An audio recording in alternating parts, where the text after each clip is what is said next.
Haleluya. 1 Raja-Raja pasal 20. Ben-Hadad, Raja Aram, mengumpulkan seluruh tentaranya bersama dengan 32 raja-raja, kuda dan keretanya,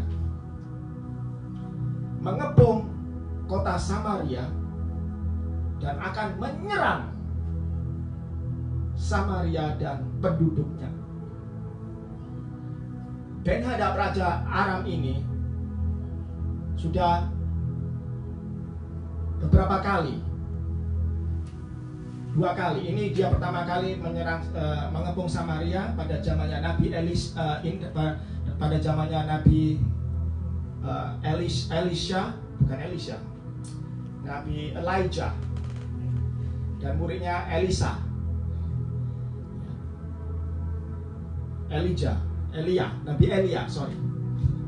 Nabi Elia pada zamannya Nabi Elia, dan rajanya namanya Ahab, raja yang sangat jahat, yang tidak mau menuruti perintahnya Tuhan. Tapi meskipun dia begitu jahatnya, Tuhan masih mau menolong Israel karena dia ingin menunjukkan bahwa dialah Tuhan di Timur Tengah, di kota Samaria. Dengan dia ingin menunjukkan kekuatannya dan dia ingin menolong umatnya. Dia mengepung, jadi seluruh tentara dikepungnya dan akan dihancurkan.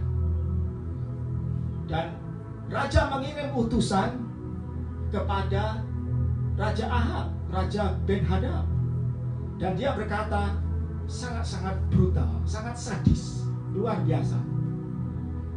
Emasmu, perakmu adalah milikku, dan juga istri-istrimu, anak-anakmu yang paling cantik, yang paling terbaik adalah milikku. Dia mau dihabiskan kota Samaria, rajanya juga mau dihabiskan. Itulah sifat daripada iblis, ingin menghabiskan saudara. Saudara ingin dihabiskan oleh iblis. Dia nggak cukup sampai saudara jatuh di bawah tanah, dan dia ingin jatuh lebih dalam lagi. Kalau saudara ke dokter, dokter akan tanya, gimana penyakitmu? Waktu dikasih obat, kalau saudara berkunjung kembali, apa tambah baik atau tambah parah? Otomatis sang dokter ingin mengarahkan saudara tambah baik, bukan tambah parah. Tapi sifat iblis adalah ingin saudara tambah parah, bukan tambah baik. Dan raja tidak bisa apa-apa, dan dia tunduk. Kau tahu raja itu orang yang diurapi Tuhan. Seharusnya kalau orang diurapi Tuhan, orang itu menjadi berani. Dia akan berani seperti singa. Dia bukan diserang, tapi dia menyerang. Kalau bahasa Inggris attack. Tapi ini dia diserang sampai lumpuh ekonominya. Pengepungan ini supaya ekonomi, perdagangan ekonomi di kota Samaria, di Israel hancur, saudara. Jangan salah, penyakit bisa menghancurkan hidup seseorang, tapi ekonomi yang hancur bisa menghancurkan seseorang juga, menghancurkan seluruh kota ini. Dan raja ini, ya apa katamu? Karena raja ini tidak punya hubungan dengan Tuhan lagi, sehingga dia tidak tahu apa artinya keberanian di dalam Tuhan. Karena Tuhan tidak memberikan roh ketakutan, tapi roh keberanian, roh kasih, dan roh pikiran yang jelas. Bahasa Inggris sober mind, pikiran yang jelas. Dan raja setuju, ya sudah, ambillah yang paling terbaik dari hidupku, istriku, anakku, emasku, perak, semuanya ambil, menyerah begitu saja. Sangat-sangat kasihan. Hidup yang sangat-sangat rendah. Itulah hidup tanpa Tuhan. Tanpa Tuhan artinya tanpa iman. Di atas kayu salib, matinya, bangkitnya Yesus. Sangat-sangat kasihan. Hidup yang sangat-sangat rendah sekali. Imanmu, katanya, seperti biji sesawi. Tuhan tidak melihat iman yang kecil biji sesawi, karena iman itu lahir dari kayu salib, kematiannya dan kebangkitannya. Dan Tuhan melihat suatu pohon yang besar sekali dari biji yang kecil. Imanmu atas dasar Yesus Kristus, kematian dan kebangkitannya, bisa membuat musuh lari tunggang langgang, saudara. Haleluya. Setelah mau dimintain diperadeli begitu saja, dicopotin begitu, masih kurang. Dan dia berkata demikian, besok kira-kira pada waktu ini aku akan menyuruh pegawai-pegawaiku kepadamu. Mereka akan menggeledah rumahmu. Bayangkan, rumahmu digeledah dan rumah pegawai-pegawaimu. Maka segala yang mereka lihat dan ingini, segala yang ingini akan mereka ambil dan mereka bawa. Tuhan Yesus bukan mengambil, musuh yang mengambil. Haleluya. Di dalam 1 Yohanes 3:8, untuk inilah anak Allah menyatakan dirinya, yaitu supaya ia membinasakan perbuatan-perbuatan iblis itu. Untuk inilah anak Allah menyatakan dirinya, yaitu supaya membinasakan perbuatan-perbuatan iblis itu. Dihancurkan, dibinasakan. Mereka mau mengambil yang terbaik daripada penduduk Samaria, raja semuanya, pegawai-pegawainya. Mereka ingin benar-benar jatuh dan lebih jatuh lagi. Raja berteriak, ini mengikhtiarkan kecelakaan. Raja Aram, Raja Ben-Hadad mengikhtiarkan kecelakaan. Tuhan tidak mengikhtiarkan kecelakaan. Tuhan ingin mengikhtiarkan kebaikan. Haleluya. Dan Tuhan ingin menunjukkan supaya engkau tahu bahwa akulah Tuhan. Akulah Tuhan. 4 minggu yang lalu, Amerika mempunyai ekonomi yang paling terkuat di seluruh dunia. 4 minggu yang lalu. Dan ketika coronavirus masuk, ekonomi Amerika hampir hancur karena dikelilingi oleh coronavirus ini. Bayangkan saudaraku, ekonomi yang paling kuat akan hancur. Banyak yang meninggal karena coronavirus, gak hanya di Amerika, bahkan di seluruh dunia. Hati kita juga menjadi sedih dan berdoa bagi mereka yang tinggal keluarganya, supaya mendapat penghiburan dan kekuatan. Dan ekonomi goncang. Ekonomi goncang. Mereka takut. Mereka takut. Mereka takut keluar. Karena musuh memang membuat ini semuanya supaya menjadi takut. Tapi Tuhan Yesus yang mati di kayu salib menghancurkan, membinasakan perbuatan iblis itu. Amin, haleluya.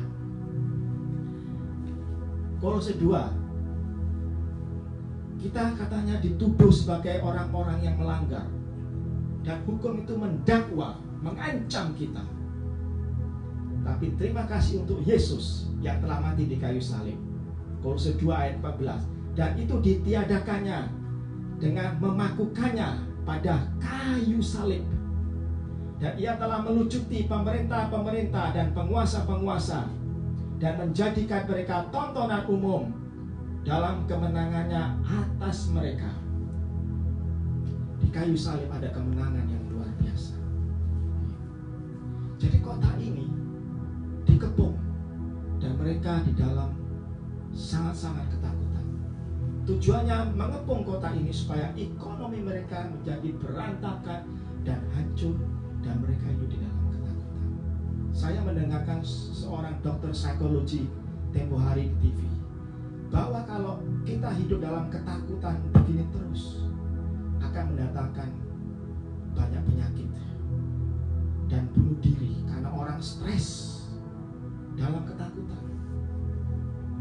Saudaraku, ketakutan bisa saudara hantam, saudara serang dengan imanmu. Dengan imanmu, iman yang percaya Yesus mati di kayu salib itu luar biasa sekali. Saudara tahu apa yang terjadi ketika Yesus mati di kayu salib? Semua penguasa-penguasa dilucuti, penguasa-kuasa iblis itu dilucuti, diporak-perandakan, dihancurkan, menjadi tontonan umum. Berarti sudah tidak punya kuasanya lagi. Itulah yang sangat hebat iman itu. Saudara mungkin tidak bisa merasakan. Jangan berjalan dengan melihat, tapi berjalan dengan iman. Dan di dalam, saudara tidak tahu, cuma hanya percaya saja. Saya ingin ceritakan bahwa ada pasangan suami istri. Mereka nggak cuma kaya, tapi mereka punya kekuatan, kekuasaan atas semua. Mereka punya dominasi yang begitu luar biasa. Tapi dalam beberapa jam itu semuanya hancur. Saya bisa bayangkan ketika Tuhan Yesus mau datang lagi, ya kan? Kalau dia ingin mengubah sistem semua pemerintahan dunia ini, ketika dia datang, saya bisa mendapatkan gambarannya, cuma samar-samar saja. Tapi bagaimana saya tidak tahu. Saya nggak mau banyak, nanti salah mengerti, saya akan dituduh guru palsu, ya. Saya gunakan guru palsu. Jadi ya, saudara bayangkan kalau dia datang suatu hari, uang rupiah, uang dolar, uang euro sudah nggak ada artinya. Terus apa yang saudara buat? Properti kamu yang punya sudah nggak ada artinya. Apa yang akan saudara berbuat? Yang Tuhan lihat adalah imanmu di dalam Yesus Kristus dan kasih. Saudaraku, ada beberapa mungkin di antara saudara sangat susah untuk mengampuni seseorang karena tidak punya kasih. Saudara berusaha mengampuni, tapi tetap aja dalam hatimu masih ada kegelapan, ya kan?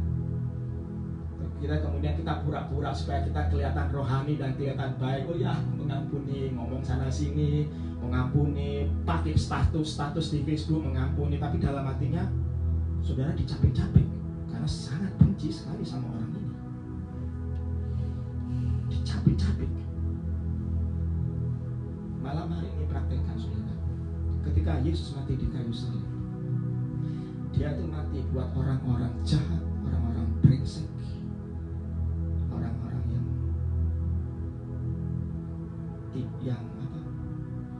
sudah istilahnya orang buangan. Itu saudara dan saya, orang buangan, brengsek, jahat, yang hatinya bisa hatinya merancangkan kejahatan. Dia mati untuk itu semua, dia tebus. Dan disitulah Tuhan mati. Disitulah ada sumber cinta kasih yang saudara bisa minum, sehingga bukan dengan kekuatanmu engkau mengampuni seseorang, tapi engkau dengan kekuatan kuasa kayu salib, kuasa kebangkitannya. Cintamu kemudian mekar lagi. Mungkin cintamu kepada istrimu, cintamu kepada suamimu, cintamu kepada orang-orang lain tiba-tiba mekar.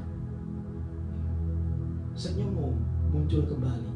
Saudara kan gak enak orang kalau dipenuhi dengan kebencian, selalu marah, merenggut. Ya. Cepat tua lu, cepat tua, cepat keriput, obatnya mahal. Ya kan? Saya nggak tahu, istri saya seringkali beli serum. Berapa serum harganya? Ya kan? Mahal sekali. Pakai kunyit aja murah, kunyit murah, bisa mungkin kencangkan kulit. Mahal sekali. Ya. Terus ekonominya hancur. Bagaimana? Yang dilihat oleh Tuhan cuma imanmu. Kalau imanmu kosong, kan ngenes dalam hidup ini. Kaya boleh, maka itu saat ini adalah waktunya untuk memberi saudara. Banyak orang yang kekurangan, ya. Kekurangan nggak bisa makan, kumpulkan, berikan. Ya. Saatnya untuk menabur ini. Jangan hidup egois. Kalau orang itu banyak sekali di abuse, ya kan? Dicerca dengan kata-kata, mungkin dilukai oleh istrinya, oleh suaminya, oleh anaknya, oleh kakeknya, oleh temannya, dilukai, luka. Maka itu sekarang kata-kata yang indah, kata-kata yang membangun, keluarkanlah itu, saudara. Ya, maka kok saudara diundang. Dan di sini saudara akan mendapatkan kekuatan yang baru dari Tuhan. Karena musuh Raja Aram ini inginnya adalah menghancurkan orang, menghancurkan kota itu, ekonomi mereka, sehingga mereka dibrodoli, dilucuti satu-satu. Gak cuma di tanah, dia jatuh ke tanah, tapi masuk lebih dalam lagi ke tanah. Itu iblis, saudara. Tapi Yesus datang supaya kau memperoleh hidup, dan hidup itu berkelimpahan. Terima kasih 2000 tahun yang lalu Tuhan Yesus telah menghancurkan kuasa iblis. Suami istri ini, Adam dan Hawa, dalam beberapa menit mereka kehilangan segala-galanya. Mereka ini tidak bisa mati, hidup selama-lamanya. Saudara, mereka tidak punya rambut putih. Bagaimana kalau saudara kelihatan 17 tahun, 18 tahun, selama-lamanya rambut saudara hitam. Tapi sekarang saudara banyak semir. Jangan khawatir, semir jadi hitam lagi. Haleluya. Kulitmu gak pernah keriput, ya. Engkau tidak akan pernah mati. Gak cuma itu aja, saudara punya kekayaan. Gak cuma punya, saudara punya kuasa yang hebat, luar biasa. Hilang begitu saja. Apa gak ngenes itu, saudaraku? Ngenes loh.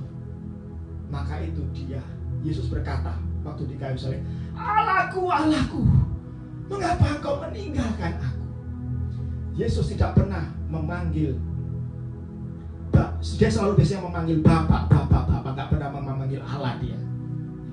Karena hubungannya begitu menjadi satu, Bapakku, Bapakku. Tapi kali ini di kayu salib dia bilang, Allahku, Allahku. Karena cintanya sama saudara dan saya, dia kata, Allahku, Allahku, mengapa engkau meninggalkan aku?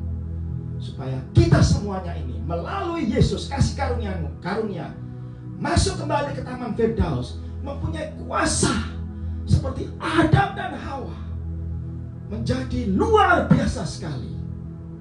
Haleluya. Tubuhmu dalam sekejap waktu, sekejap saja, dalam beberapa detik saja, akan diubah menjadi tubuh kemuliaan. Saudara nggak perlu sabun mandi, nggak perlu sampo, selalu wangi, nggak perlu minyak wangi, selalu wangi tubuh. Haleluya. Dan saudara tidak perlu ke gym, ya kan? Otot-otot kalau laki-laki keluar semua, nggak cuma 6 pack, mungkin 10 pack, 10 pack, langsing, semuanya langsing, perut saudara kempes, ya kan? Luar biasa, nggak ada sakit penyakit. Tubuh kemuliaan dikembalikan ke sana. Yesuslah satu-satunya yang bisa melakukan ini, saudara-saudaraku. Haleluya. Mereka dalam beberapa waktu hilang. Yesus melucuti, saudara-saudaraku, saudara dan saya ini bukan tandingannya melawan iblis.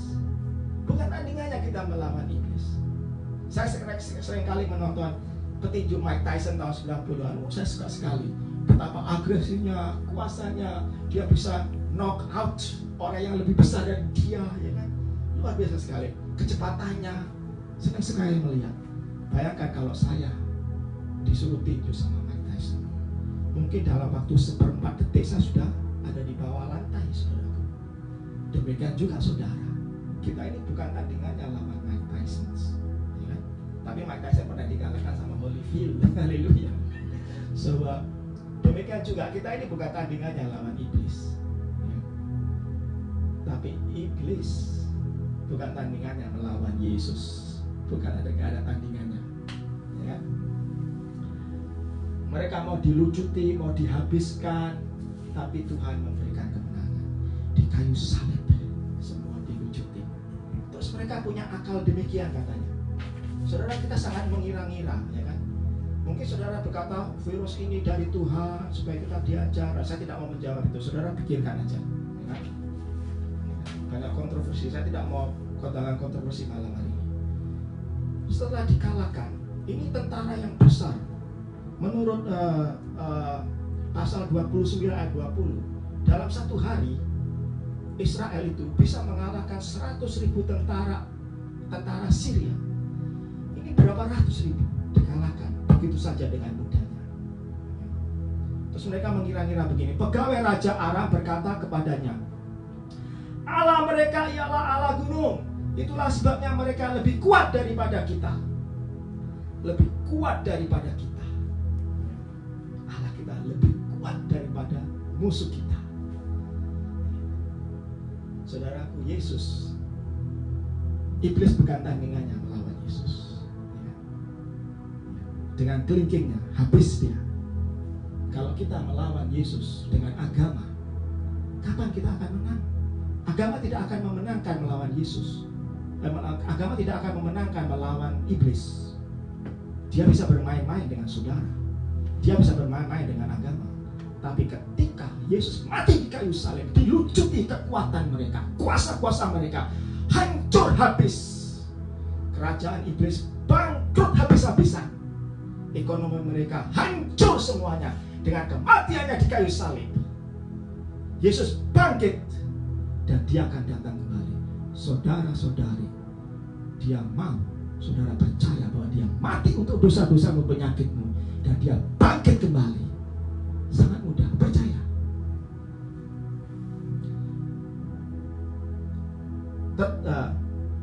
Mereka lebih kuat daripada kita karena Allah mereka ialah Allah gunung.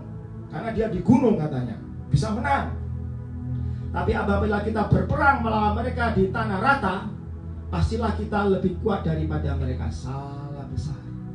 Karena Yesus, Tuhan Allah itu, dia menang di gunung, dia menang di tanah datar, dia menang di lautan, dia menang di sungai, dia menang di mana-mana. Karena bumi dan segala isinya adalah milik dia.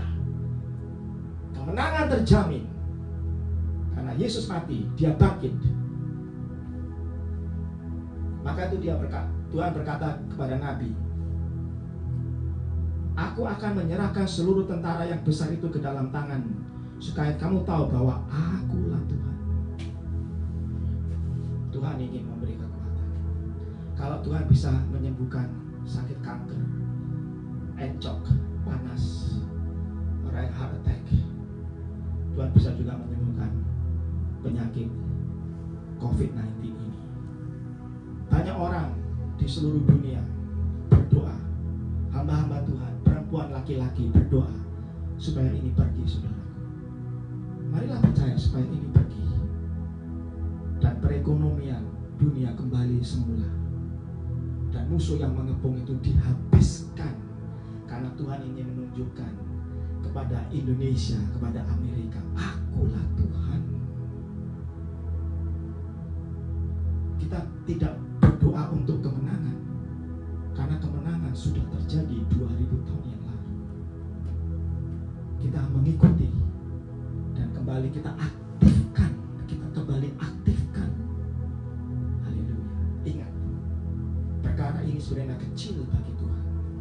Karena iblis bukan tandingannya Tuhan. Iblis bukan tandingannya di kayu salib. Gak ada apa-apanya. Mari kita lebih percaya kepada kekuatan Allah di dalam Yesus Kristus, kekuatan kayu salib, kekuatan kebangkitannya, daripada kekuatan coronavirus. Dia ingin menunjukkan dia besar dan berkuasa. Haleluya.